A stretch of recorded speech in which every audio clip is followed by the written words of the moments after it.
Everybody, I want to teach you today about this exciting new loan, DSCR, that's really something that we have never seen in the mortgage business. Let's get rolling into it. Okay, my little 60-second elevator pitch here. I sold real estate for 4 years for Prudential. I've been originating over 4,000 loans. I've closed in the Atlanta and the Southeast area for the last 30 years. I'm based right here in Atlanta, Georgia. I think most of you are in Georgia. There's a few, I see some familiar faces and some new people too, which is terrific. Okay, so I manage two mortgage branches here in Atlanta, one on the south side, one on the north side. And if you need to ever think about reaching me, it's super simple. Just go to reach Stephen. I spell it with a PH. Me and Steph Curry. So he spells it right, but he mispronounces it. So what can you say? Okay, so what is a DSCR loan? So the initials mean debt service coverage ratio, but we're going to dig right into that. So the approval for a DSCR loan is based on the rental income of the property and not the personal income of the borrower. And that's the little game changer part. It's based like a commercial loan. And what do I mean by that? So in the residential world, we care a whole lot about the borrower, but not so much about the house. So basically any single family house, we're going to do a loan on, but we're going to really put the borrower under a microscope. So in the commercial world, they flip that. So they're all interested in the property and the income potential of the property, and they're not so worried about the borrower's finances. So to do this loan, what's great is we don't require tax returns. We don't do a DTI calculation. That's debt to income ratio. In other words, we're not so concerned about how much debt the borrower already has. Talked about, so it's kind of a residential commercial hybrid. Okay, why as real estate agents? So give me a hand raise if you're a real estate agent.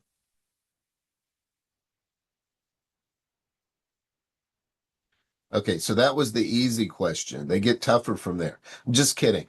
So why should agents care so much? Well, first of all, it's going to allow you to close more deals if you're knowledgeable about this program. You're going to be able to help clients that have more complex financial situations. You're going to stand out to investor buyers, and these buyers buy multiple properties. So it is terrific. I get a lot of joy of helping first-time home buyers get into a home, but let's face it, they're basically one and done.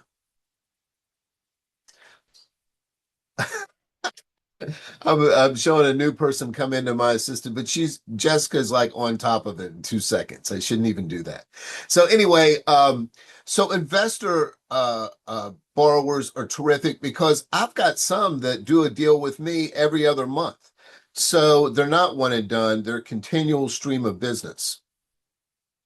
You can advertise your listing as being DSCR friendly. What do I mean by that? So typically on listings that are maybe below $500,000, where the rental income is pretty strong, it's in a strong rental area, that's going to be a home that's primed for a DSCR loan, and it may bring in a larger group of potential buyers.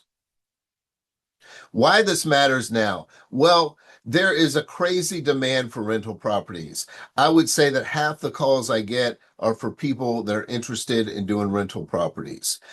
Conventional loans are just too tight for these people. A lot of them have money, but they don't have the capacity to take on more and more mortgages.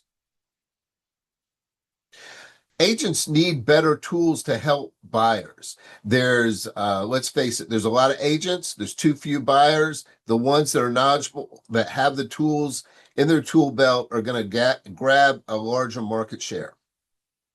This is the fastest growing borrower segment. So we saw first-time home buyers for like the last 5 years just explode. Now affordability is a little bit tougher, but we have people coming into the market that want to be real estate investors. It's like, for lack of a better term, it's like an epidemic. Why is this loan easier to qualify for? So there's no employment or income verification. There's no debt to income calculation.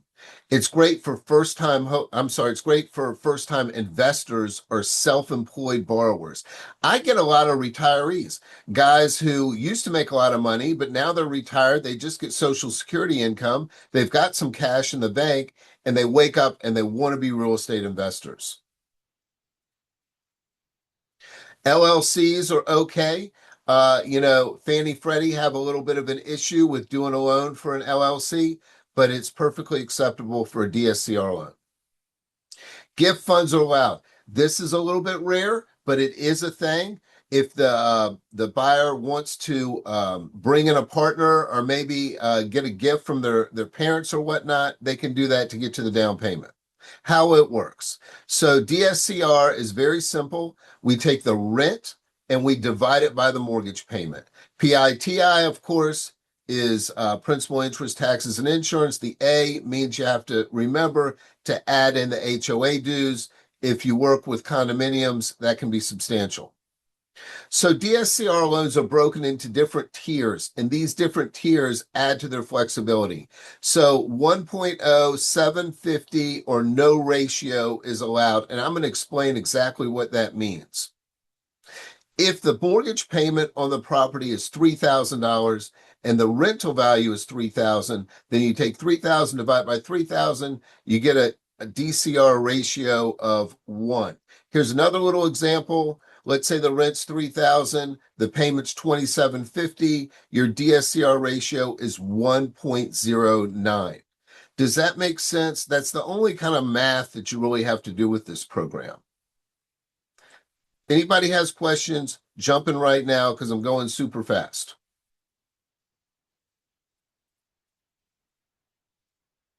Okay. So what's the big difference between DSCR loans? And of course, everybody's heard of hard money loans for investors as well. Well, conventional loans, they're going to require all the income docs. They're basically full doc loans. They have DTI limits. They won't let you go over either 45 or 50, depending on the situation. So a lot of investors fall into a category where they're financially well off, but they can't handle an additional mortgage payment on their debt ratios. Hard money is what it is. It's called hard for a reason. It's basically short-term financing. It's great when you want to buy a home, no questions asked. But the problem with hard money is the loan is usually only good for 6 to 12 months. So you've got to get out of it at some point. And the rates are high and the fees are high. You're talking about loans anywhere from 11 to 13%, fees of 2 and 3 points. DSCR loans, they're based on, like we discussed, the rental income or the rental income potential of that property. And the rates are incredibly competitive. In fact, if you're a high quality buyer and you compare a DSCR loan with just a standard Fannie Mae investor loan, the rates are almost the same, maybe a smidge higher. So when we compare the three, conventional, too many docs, hard money, too expensive. So DSCR is kind of just what the doctor ordered. What you can finance. So you can finance, of course, any single family residence, but also 2 to 8 units. And this is expanded criteria when you consider Fannie Mae only goes up to a 4-unit building. You can do a DSCR loan on condos or townhomes. Airbnb and short-term rentals are okay. So this is another way that the program helps to qualify you. We can use income from a long-term rental or Airbnb short-term rentals. You can get the loan on condos and condotels. The LTV goes up to 85%. Credit scores as low as 620. Higher credit scores, of course, make it easier, adds to the flexibility. You get that that big LTV if you want to go 85%. Loan amounts up to 3.5 million. So they blurred the line between conventional and jumbo. They're looking for homes on less than 10 acres. These are not necessarily looking for horse farms or traditional farms. They're looking for regular residential properties. Another great thing is you can do a cash out either if you have the DSCR loan or if you're getting a DSCR loan, uh, cash out after 6 months, which is really terrific because, as most of the investors know, just this past year, Fannie and Freddie has switched to requiring a 12-month seasoning.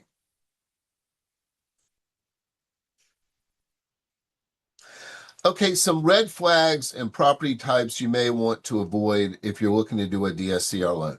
So rural properties greater than 10 acres. No manufactured homes. ADUs must have comps.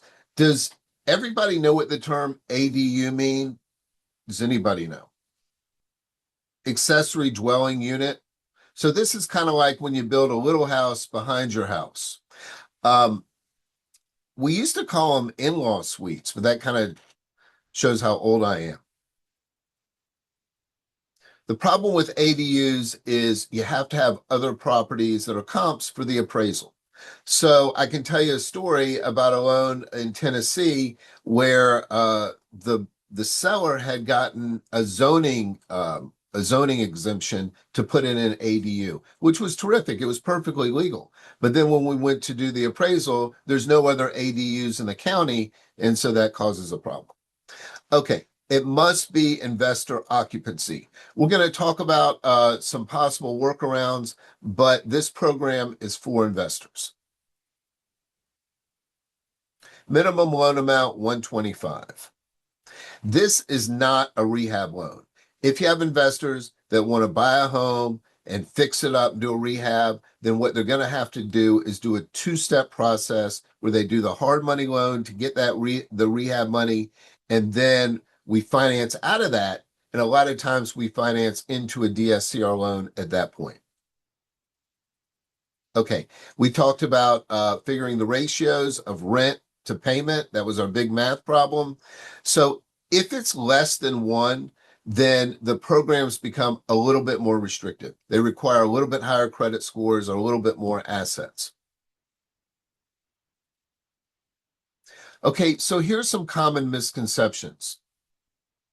You need to have landlord experience. This is not true. There are DSCR programs available right now for first-time investors.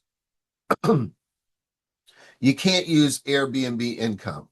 No, they've modified these programs where now when we order the appraisal and we get what's called a rent comp schedule where the appraiser tells you how much rent you can get, used to just be long-term. Now we get the additional addendum that shows short-term and long-term rental potential.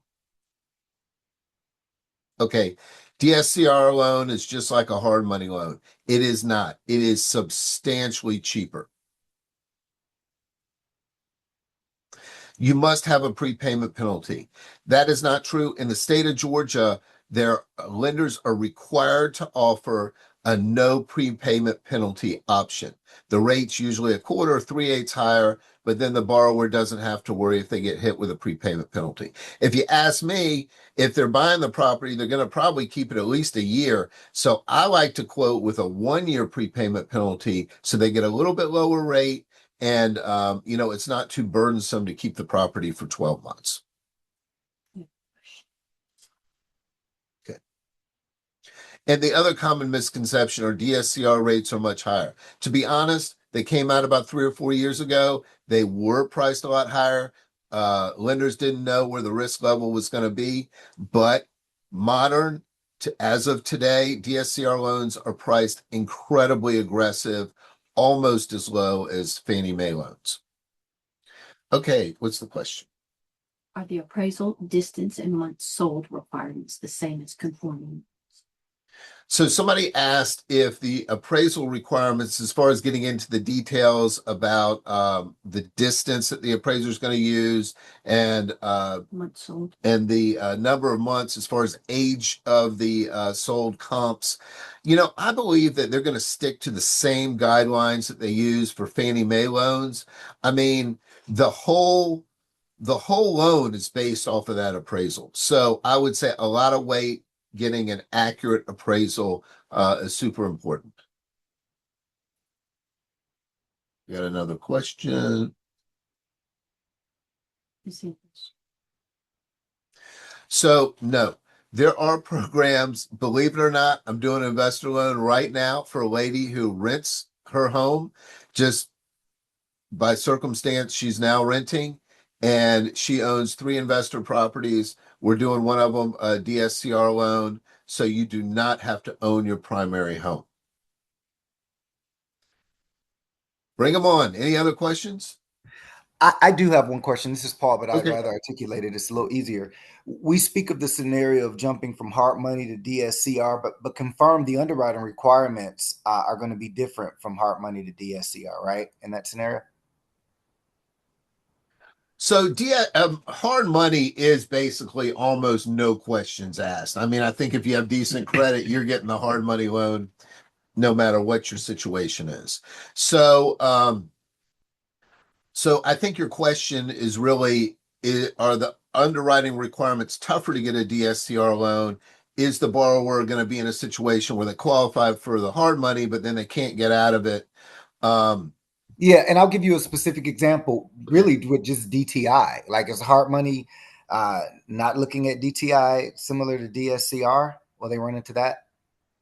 Okay, so that's a good question. So specifically about DTI, both programs are going to be easy on DTI. So the hard money is pretty much no questions asked.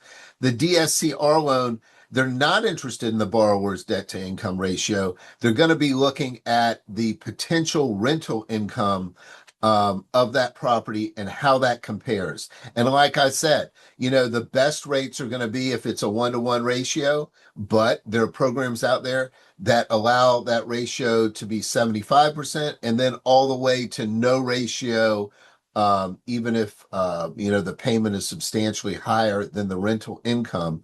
Most investors, though, have a pretty good eye on the cash flow and finance, so that's really doesn't come into play. Investors are usually a little bit more sophisticated, or at least they've gone to one of those weekend courses. So they know a little bit about that. But yeah, DTI specifically is not an issue with either one of those loan types. Any other questions? Super. Okay, so I want to go over a case study. And when we think about DSCR loans, what's going on in your mind right now is the real estate investor. He owns 3 or 4 properties. He's looking to build his portfolio and buy another little rental house, and he can't afford to add it to his debt ratio, so he does a DSCR loan. And that is probably the majority of the scenarios. But let's talk about something that's a little bit different that maybe can expand your business. So here's a real life case study. We actually closed this guy last month. The client wanted to buy a house. Now he was kind of a corporate guy for years, and then he retired. Okay, he wanted to buy a house in the mountains for vacation, second home, and also he wanted to do Airbnb when he wasn't there. Really a beautiful, that is the actual house, beautiful house in the mountains. So the client is retired. So the only income they had was him and his wife's Social Security. It was just a few $1,000s a month. They couldn't qualify conventional. Their debt ratios were they were like 80 or 90. They were sky high. Okay, I didn't get into it too much because they're not very popular right now. But bank statement loan is another type of loan that you've heard about, where we go the income off of bank statements rather than off of their W-2s. But this didn't work for this guy. Bank statement loans are for self-employed borrowers, so that didn't work for this guy either. Hard money didn't make financial sense. He's not going to spend 12% interest rate. Okay, so the DSCR loan approved. I think we closed this guy at 7.25 with no points.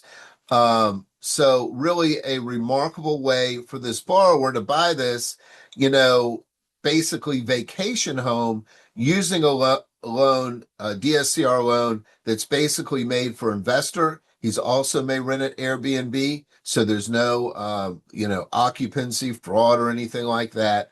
But without this product, I can't find a way that this guy is able to buy this home.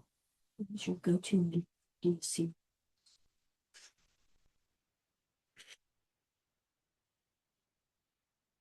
So you're probably asking, why does Stephen keep saying potential rental? I mean, if it's rented, then it's rented, right?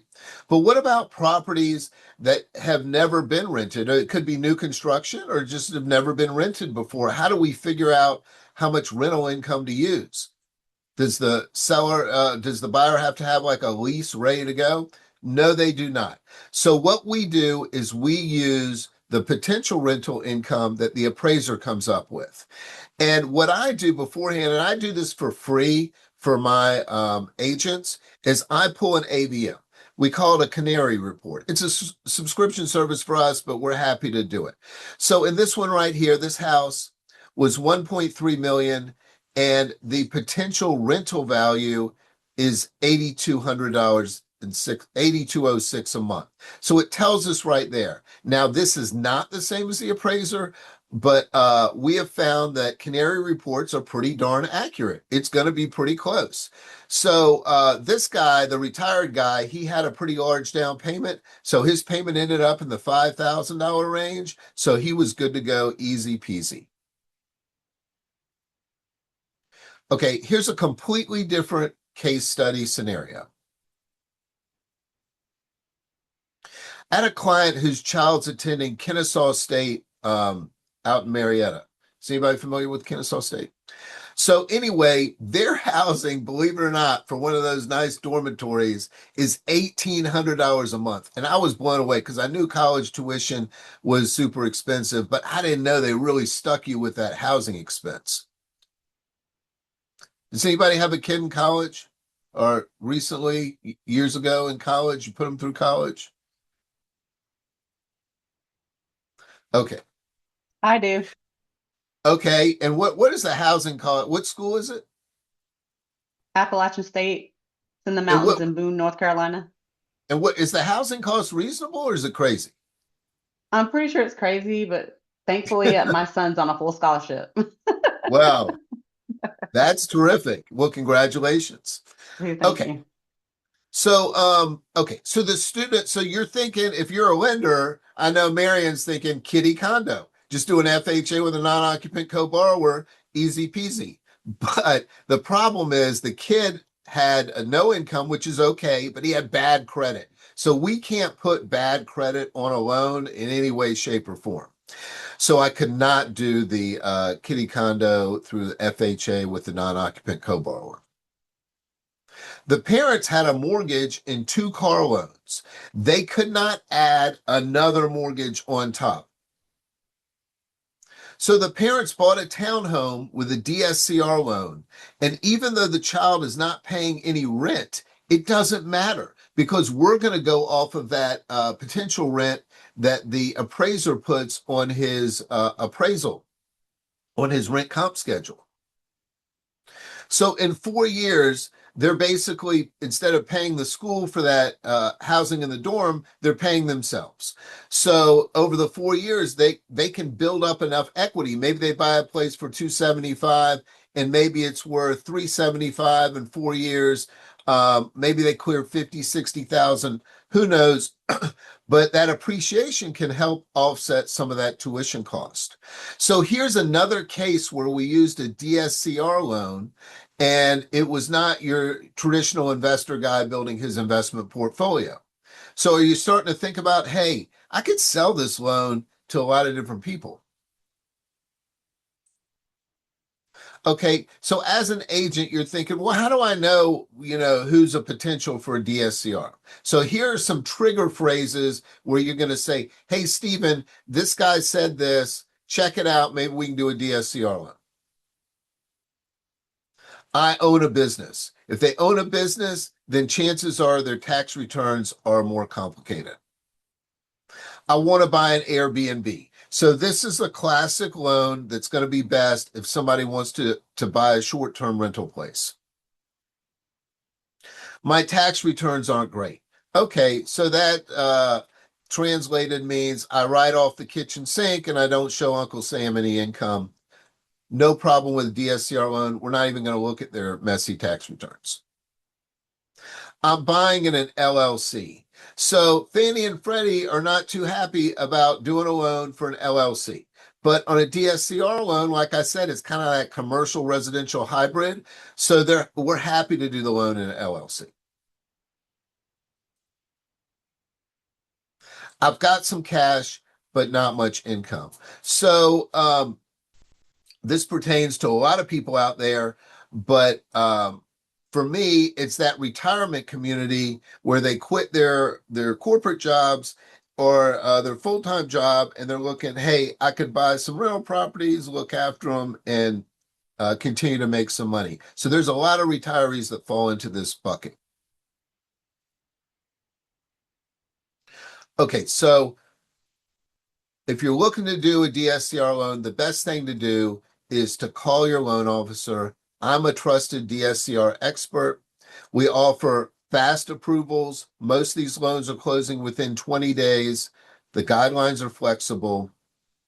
We've been a Georgia-based lender here for over 30 years, but I also do loans nationwide. I've had over 4,000 closings. If you'd like to connect with me, then connect at Cat's Mortgage Team on Instagram. I try and post something 2 or 3 times a week, some little snippets about various loans and so forth. And please think of me when you're working with a buyer who needs flexible financing.